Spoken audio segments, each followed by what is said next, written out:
that sound. Thank you very much.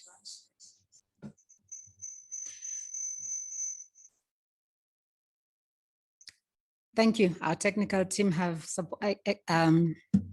helped me out with that interference that was coming through.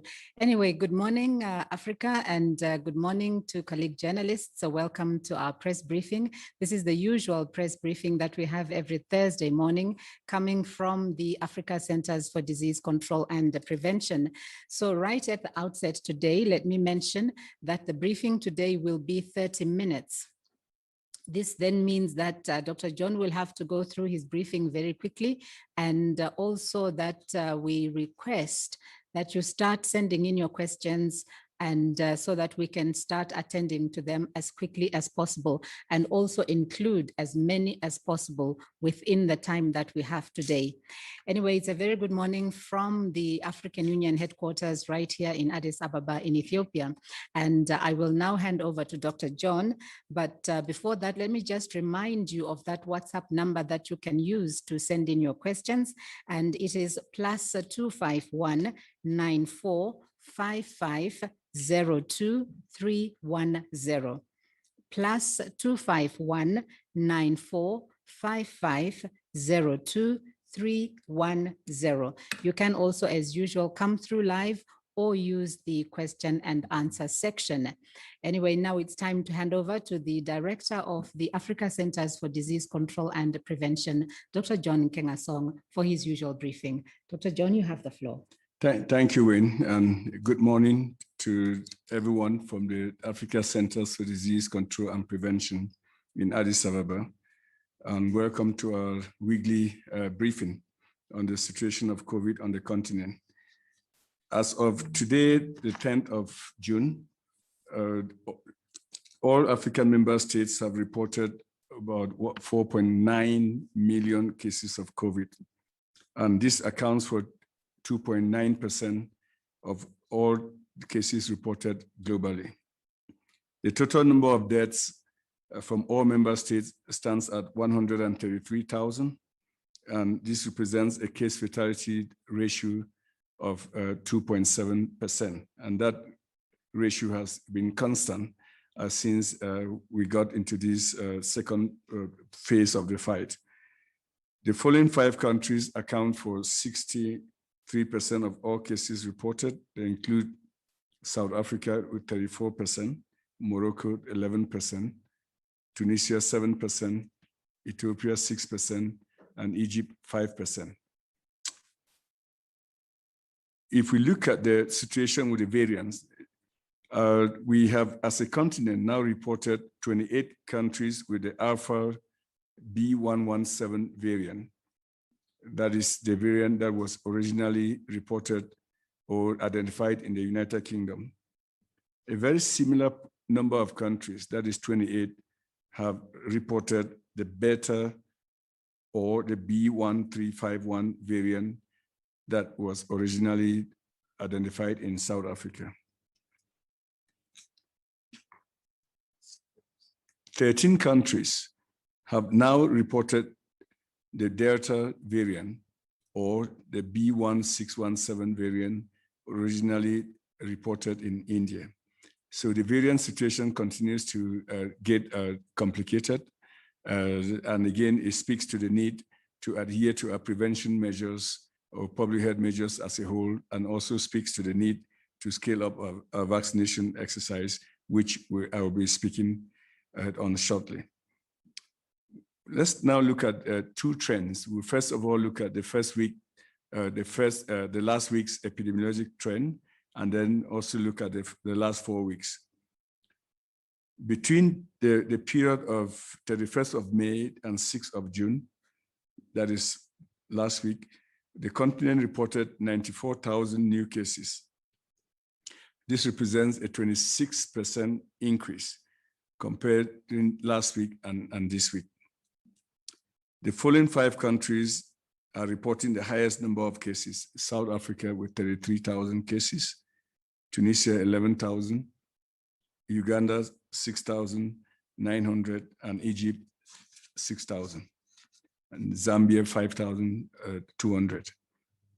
In terms of deaths, We recorded over the last week 1,900 new deaths compared to the previous week, and that represents a 2% increase in the number of deaths.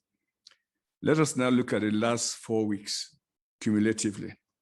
That is the period spanning between May the 10th and 6th of June. Between that period, we recorded an overall 13% average increase in new cases reported across each week.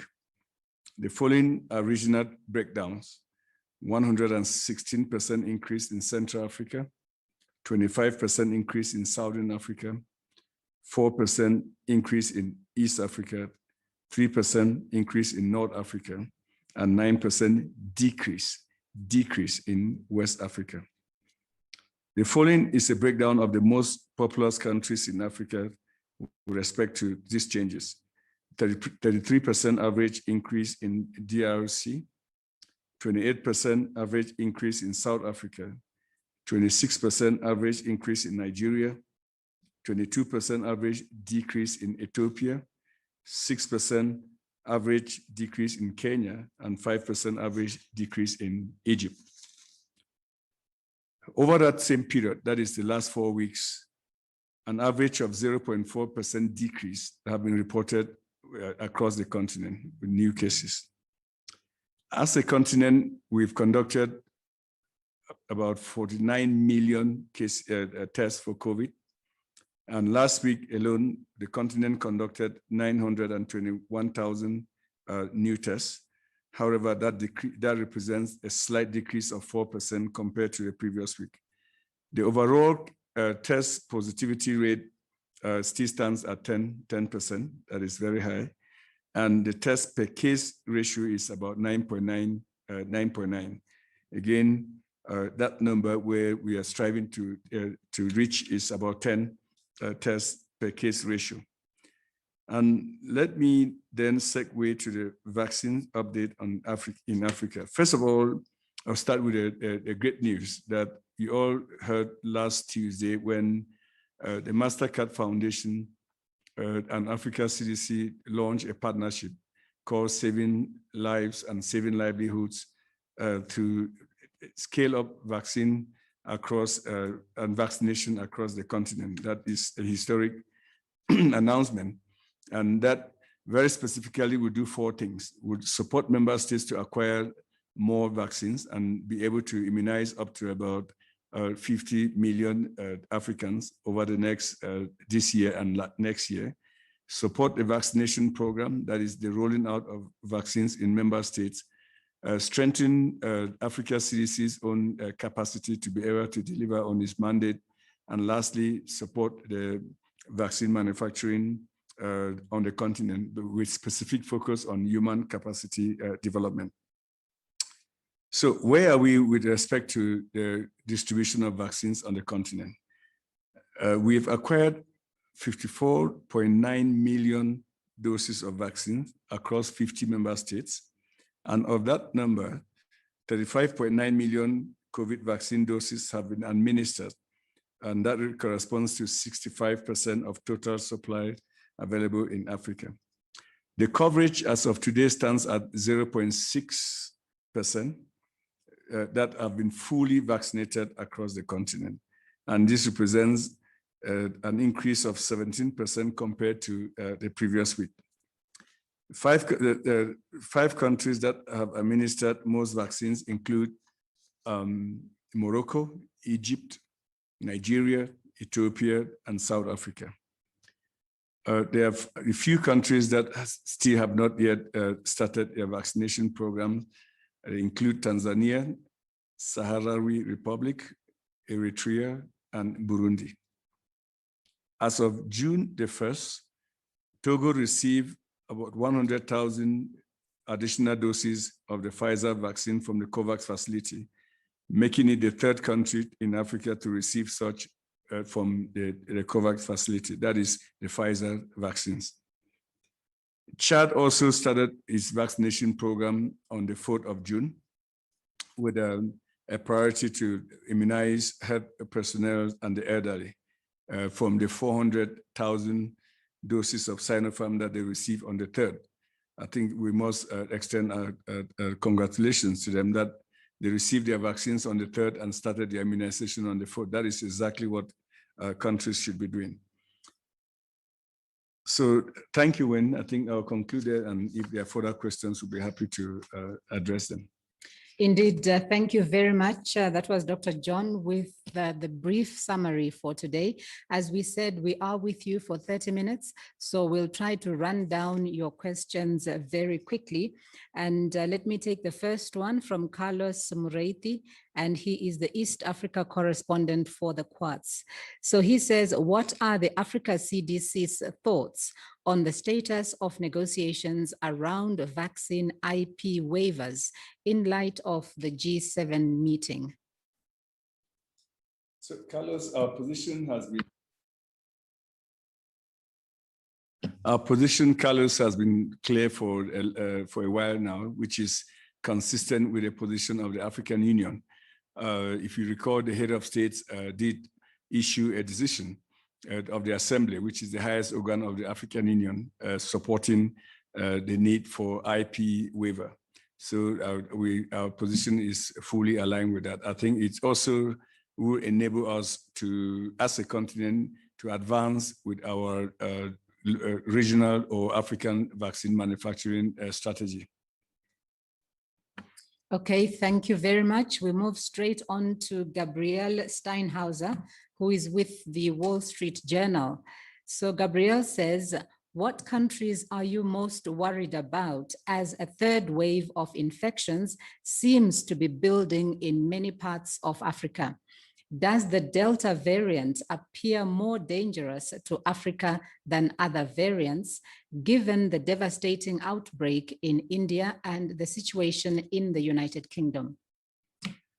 So that is a very good question. I must say at this point that 14 of our member states also are now heading towards the third wave, and aggressively so. I think that is unfortunate, but expected in a pandemic that we see these waves coming on and on until we have vaccines. I think that really highlights the need for us to roll out vaccines at speed and at scale, because that is the only way we are going to be able to win this battle against this pandemic. So we have 14 countries heading towards the second wave. I think it's the continental, if you take the aggregate data on the continent, you clearly see that the continent as a whole is moving towards the third wave. Concerning the variants, I just gave you the analysis of the variants breakdown, and you clearly see that the variant that is the variant that was identified in India, the B617 variant, is getting a hold on the continent. And as I indicated earlier, you can clearly see that just a few weeks ago, just few countries were reporting that variant, but now you have quite a good number of countries that are reporting the variant across the continent. So, but we don't yet have epidemiologic data to suggest that the variant is behind the third wave as we see across the continent. Again, 13 countries have now reported the B1617 variant, or what is now called the Delta variant. So we'll continue to analyze the situation and see if there's a correlation between the variant and the third wave. All right, thank you very much, John. Then we go over to Peter Mwai, who is with the BBC, and he says to Dr. Nkengasong, we have had some countries pledging donations of COVID-19 vaccines, the latest being the United States, saying that it will offer 500 million doses of the Pfizer vaccine. What is your reaction to this? And would it be enough to help African countries with their shortfalls, factoring in the storage requirements for the vaccines? First of all, Peter, I've always stated that we should celebrate any progress and advances made during this pandemic, because we are at war, and you go to war with what you have, not what you need. And there is very much welcome news that we must recognize and celebrate. We are only beginning to learn the details. I mean, the story break last evening, and we were scrambling to understand more. And I'm sure today we will have more details, because we have now seen the press. Before I came to this briefing, I just got a press release, and we'll be analyzing that. But what we know so far is this, that of the 500 million doses, 200 million will be available this year through COVAX, and will include the 92 countries or so that are in the advanced mechanism for COVAX. And then the African Union has been explicitly mentioned in the communique, so we are very grateful for that. Will these doses contribute to the need and progress towards achieving a 60% immunization? Absolutely. It's going to be a big support for that. Shall we be able to use the vaccines on the continent? My position has always been clear. If you give me Pfizer vaccines, I will use them on the continent, because you can use them easily in major cities where you have electricity and the minus 80s or 70s deep freezers. And those deep freezers do not cost excessively, they are not excessively expensive. With $10,000 to $12,000, you can get a minus 70 or 80 degrees. And that one of them can store up to about 300,000 doses of vaccine. So I think it's a question of having the vaccines in a timely and predictable manner. That way we can plan. Planning is key in any scale up or vast vaccination program. I was in Rwanda recently, and was absolutely amazed to see how they were set up and how they have rolled out their Pfizer vaccines. They received 102,000 doses of Pfizer vaccines, and within a few weeks, half of those was used already, and they saved the remaining 50% for the second dose immunization. So it can be done. And if it was done it's a question of organization. If it was done so quickly in Rwanda, it can be done across many African countries in major cities. We have to use a combination of vaccines to win this battle against the COVID-19. So if the Pfizer doses start coming in, our advice to member states will be to prioritize major cities. Then as other vaccines like Johnson & Johnson start arriving, because you can easily store them at ordinary refrigerator, you can expand them to the more challenging areas or remote areas.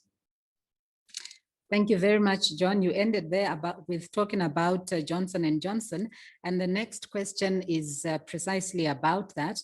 And it is coming from Sarah Jerving, who's with Devex. So Sarah says, when will the African Union close its order book on the J&J vaccines, and how many countries have finalized their orders so far? Sarah, I think I don't have the details of when it will be closed. I don't want to give you misleading information, but I know that we work together as part of AVAC, and the colleagues from Afri-Exim and AMSP, that is the African Medical Supply Platform, are taking care of those technicalities, the transactions. Ours in that contribution is to determine the number of vaccines that each country will get, what type of vaccines, and so, but that is information that we'll be happy to provide you next week with the details of who has ordered, and of that 220 million doses of vaccines where they are. But overall, you can I can make a broad statement that the 220 million doses of vaccines are now covered, accounted for, especially given the partnership with the MasterCard Foundation, that they will naturally buy into that buy into that contract. So we'll provide you with more details next week. Thank you. So we have a question coming from Gerald Imrai at Associated Press, and he's asking for your reaction to the announcement by US President about the 500 million vaccines. We've already gone through that, but then he also goes on to say, while it is good news, will those doses arrive on time? And is there a time frame for that? As I said earlier, just to repeat myself, we have to celebrate we have to celebrate those, the good announcement. And again, really thank the United States government and the Biden administration for that extraordinary leadership. We don't know details of the timing. As I indicated, we are now just beginning to see more details on what that announcement entails. So clearly a cause for celebration, and more details will unfold, and we'll share them with you with respect to timing. Thank you. Then we go to Tamar Khan, who is with the Business Day in South Africa. And Tamar says, can you shed any light on how and why Johnson & Johnson is offering third coronavirus vaccines to countries like South Africa? Has it offered any third vaccines to other African countries? And if so, where do they come from? In other words, which countries defrosted them, and why don't they want them anymore? And lastly, what is the Africa CDC's view on this? Do you have any concerns about it? Not about third vaccines? Yes, so she's saying that some of the vaccines have defrosted and they've thawed, and these are vaccines from Johnson & Johnson. So she wants to know if this has happened to other countries, because she states here that those vaccines have been offered to countries like South Africa. So just to be very clear, I don't have any information on that story. And Johnson & Johnson, to the best of my knowledge, is only used in South Africa. I think we have not yet seen any shipments of Johnson & Johnson to any country in Africa. The first shipments of Johnson & Johnson, as we have indicated on this platform, will start going out in August. That will be the first set of deliveries that will be leaving the factory in South Africa to member states. So I don't have any information on that story. Okay, I think that we have come to the point where we need to just visit one of our WhatsApp groups. If you can give me a minute to find that question, and it is coming from Della Russell. Della is with the Daily Graphic in Ghana. So let me just look for that question. Yes, I found it. And so Della says there is an ongoing controversy in Ghana presently over the procurement of Sputnik 5 vaccines through middlemen at costs ranging from $19 to $26 per dose, instead of the $10 a dose that is the stipulated price. What will be the Africa CDC's advice to member state governments who are also procuring separately from the coordinated continental purchase being led by the Africa CDC and its partners, particularly as regards to price and negotiations, as well as direct access to manufacturers? So that is a very good question. And let me start off by saying that I don't have any information or detailed information on what the situation in Ghana is. But I can tell you that when we discussed with the Sputnik folks, their pricing was, that they quoted was $9.5 per dose, so that the 2 doses will be around approximately $20. That is the price quotation that they gave us. Now, what happens when a country deals directly with a manufacturer is really out of our hands. And I think unfortunately, I would not be able to comment on what the transaction at a country level is. Okay, so let us take our last question, and it's coming from Janice Q. Janice doesn't write her news organization, but she says, could Africa CDC comment on the total dollar figure that it is targeting from funding arrangements, such as the one with MasterCard Foundation? And she has just sent in a message to say that she's with Bloomberg. So when we started our analysis, and in leading up to the development of the continental strategy for COVID vaccine access on the continent, we were very clear that based on our analysis, we will need up to about $10 billion for the continent to be able to immunize itself and get up to at least 60% of the population immunized. So that was the projection at that time last year. So we continue to believe that there will be need to get resources for vaccination, which is the actual act of rolling out the vaccines, in addition to the money that is required for acquiring the vaccines as a collective. So that is the overall ballpark that we had estimated and projected at that time. Thank you very much, John. I think now it's time for you to sum up by just giving us the main highlight points that you want people to take away from today. No, thank you, Wayne. The continent is going through a third wave, no doubt about that. And we know that on the 8th of May, we convened an emergency meeting of the ministers of health and agreed on adapted strategy in anticipation of that. Anyway, because we knew that we were going to definitely have a third wave, because that is the nature of pandemics. And there are three things that we continue to highlight. One is that we must enhance our prevention efforts.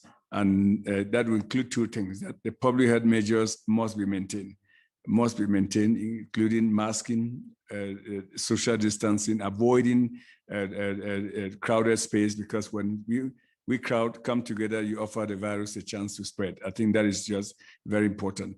And masks worked, we know that. And masks for now are our best vaccines for the continent. We're waiting for large-scale vaccinations to happen maybe later towards the end of the year. Then we also talked about, in order to tackle this third wave, we must have enhanced monitoring, which means surveillance. We must use the rapid antigen tests that we have to improve and strengthen our surveillance system. That way we pick up the hotspots before they become problematic, for the hotspots for emergence of this virus before they become problematic. We also talked about the need to have enhanced monitoring of the variants. We now know that the variants are extremely impactful to our program. They create, in some scenarios, less efficacy for the vaccines or effectiveness for the vaccines. And secondly, transmission can actually be enhanced by up to 40% in some, with some of the variants. And lastly, that all countries, as we move towards the third wave, must arm themselves with treatment facilities that include availability of oxygen and other treatment-related commodities. I think that is the key message for this week, is moving towards the third wave will require that we do the things that we have been doing even more, because we are not helpless. We have some tools in our hands, and the ability is to work with the community to make sure that these tools are properly implemented. Thank you very much. That was Dr. John Nkengasong, the director of the Africa CDC, and bringing this press conference to a close. Let me thank you very much, colleagues, for cooperating with us.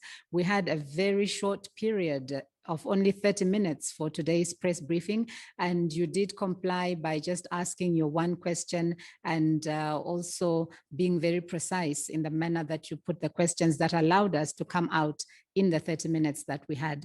But for next week, we will be back to our usual 1 hour, and that will be at 12 noon East African time.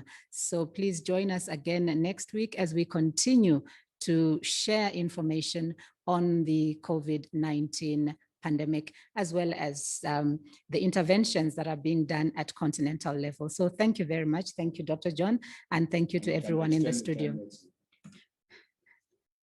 This is a promise. We can extend it next week. All right, that's good. So next week we'll have slightly more than an hour. Thank you very much, colleagues, and bye-bye. Thank you.